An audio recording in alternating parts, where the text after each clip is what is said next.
Lesson 2.6, Dividing Decimals. In this lesson, you will learn to divide decimals. Key idea, dividing decimals by whole numbers. Place the decimal point in the quotient above the decimal point in the dividend. Then divide as you would with whole numbers. Continue until there is no remainder.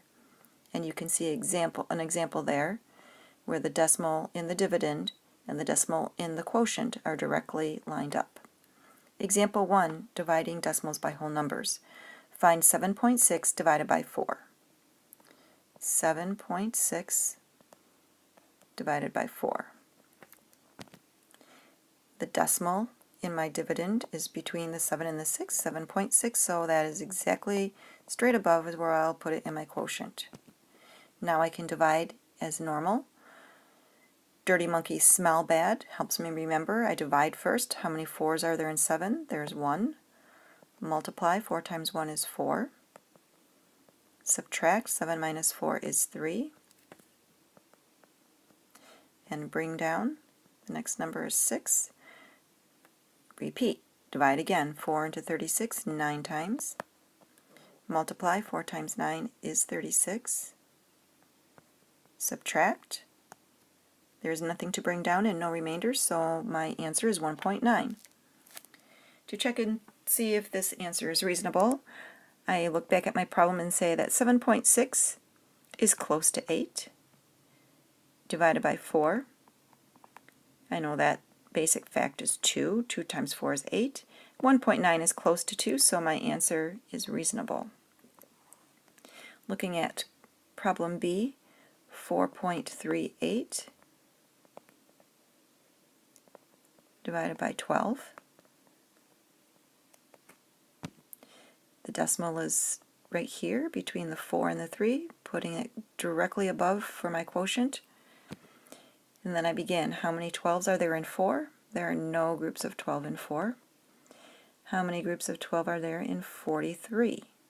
There are 3 groups of 12 in 43. 3 times 12 is 36. Subtract. 43 minus 36 is 7. Next step is to bring down. How many groups of 12 are there in 78? There are 6. 6 times 12 is 72. Subtract. There is no number to bring down. However, I still have a remainder, so I can add another 0 there. How many groups of 12 are there in 60? There are 5, which is 60. And now I have no remainder. 0.365 is the quotient. Key idea, dividing decimals by decimals. Multiply the divisor and the dividend by a power of 10 to make the divisor a whole number. Then place the decimal point in the quotient and divide as you would with whole numbers. Continue until there is no remainder. In the example, 4.56 divided by 1.2, you would multiply both the divisor and the dividend by 10 in order to move the decimal place one place value over and make that 1.2 into a 12. You can do this. It's the same idea as when you multiply the numerator and denominator of a fraction by the same number. Multiplying the divisor and the dividend by a power of 10 does not change the quotient. Example 2, dividing decimals. Find 18.2 divided by 1.4. 18.2 is my dividend, my divisor 1.4. So the first step is to get my divisor 1.4 to be a whole number. In order to do that, I need to move this decimal one place to the right, which in effect is multiplying by 10.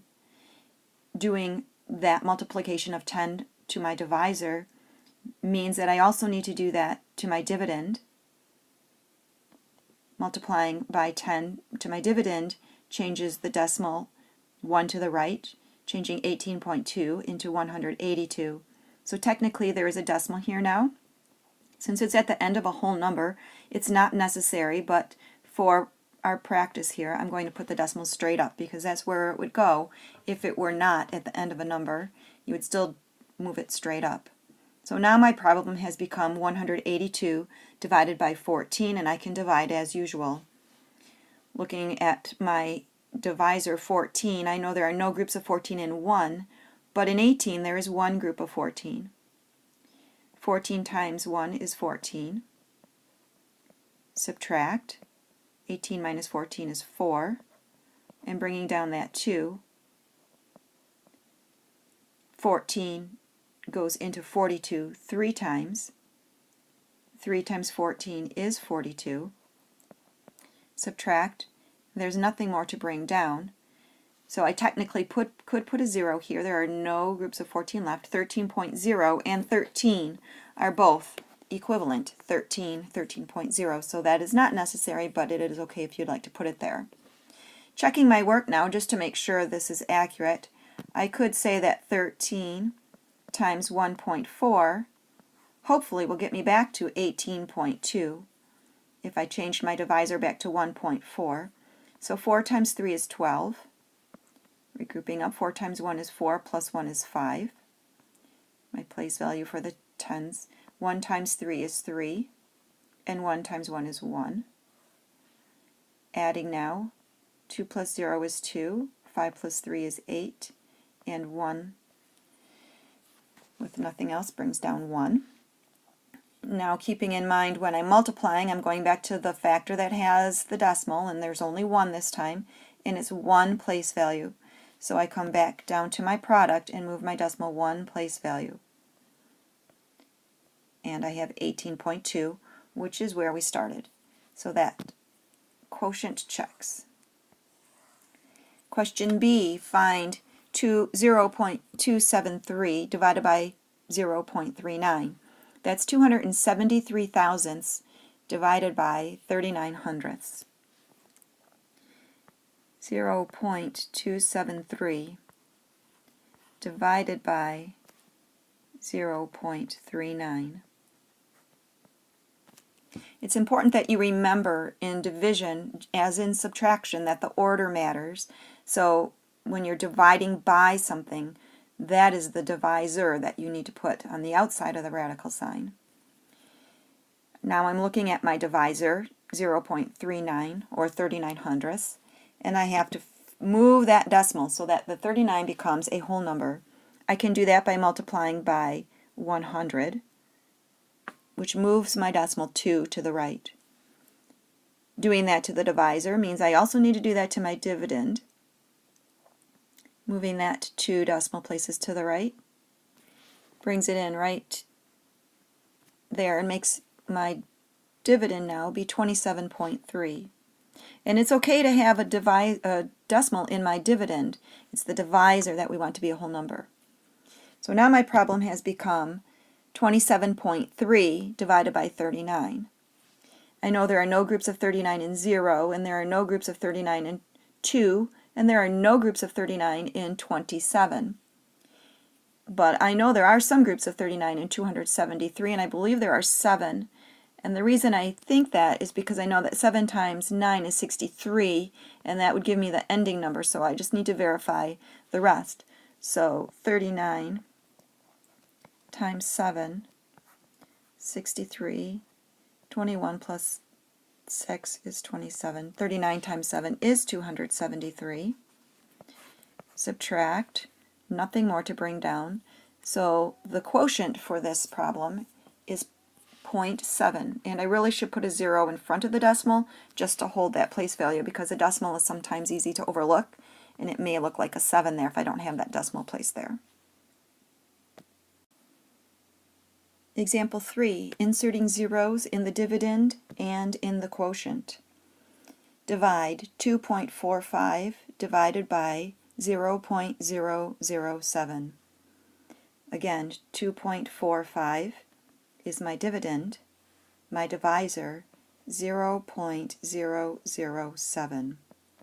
And this time we are working on adding zeros in the dividend and the quotient. If you look at your divisor, I have 1, 2, 3 place values. I need to move that, which means I'm multiplying by 1,000. If I move that decimal 3 places in my dividend, I need to do the same in my divisor. So I need to multiply 2.45 by 1,000, which would move that decimal 3 places to the right. 1 place, 2 places. And now I need to add a 0 in here in order to move that decimal the 3rd place over. So my decimal now would be right here at the end. Now my problem has become 2,450 divided by 7, and I can divide as normal. There are no groups of 7 and 2, but in 24 there are 3 groups of 7. 7 times 3 is 21. Subtracting would give me a 3. Bringing down that next 5. 7 into 35 would go 5 times. 7 times 5 is 35. Subtracting and bringing down my last 0. There are no groups of 7 in 0. Multiplying, subtracting, nothing more to bring down. Technically, then, the decimal would be right here, straight up. And I could put another 0 on the end of that, but again, it's not necessary. If the numbers following the decimal are all 0, that really doesn't need to be there, and you can just stop with the 350. Example 4, real-life application. How many times more cellular phone subscribers were there in 2011 than in 1991? Round to the nearest whole number. Looking at the graph, I see that in 2011 there were 331.59 million subscribers. In 1991 there were 7.6 million subscribers. I want to know how many times more. That means I need to do a division. So my problem becomes 331.59 divided by 7.6. That will tell me how many more times. I want my divisor to become a whole number, so I need to multiply it by 10 to move the decimal place 1 to the right. Doing that to my divisor means I also need to do that to my dividend. Moving the decimal 1 to the right would place it right here between the 5 and the 9. Now I can divide as normal. 76. How many groups of 76 are there in 3? There are none. In 33, there are none. In 331, I believe there would be 4 groups of 76 in 331. 76 times 4 will be 304.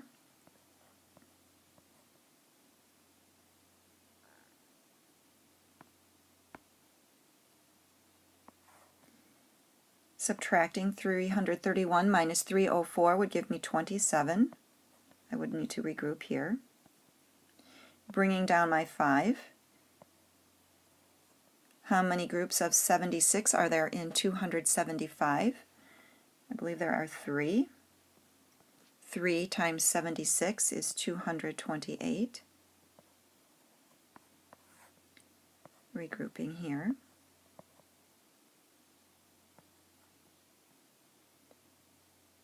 Will give me 47. And bringing down the 9. How many groups of 76 are in 479? I believe there are 6. Notice I'm putting the numbers in my quotient directly above where I'm dividing through. 6 times 76 is 456, which leaves me with 23. Now if I were dividing all the way through till there was no remainder, I would need to bring down another 0 and continue on. But this says round to the nearest whole number because we're talking about subscribers, so whole people. I can see right here that I have 43.6. That's 6/10. 6/10 is larger than half of a person, which would be 5/10. So I'm going to round that to 44. 44 times more people. subscribed in 2011, then in 1991.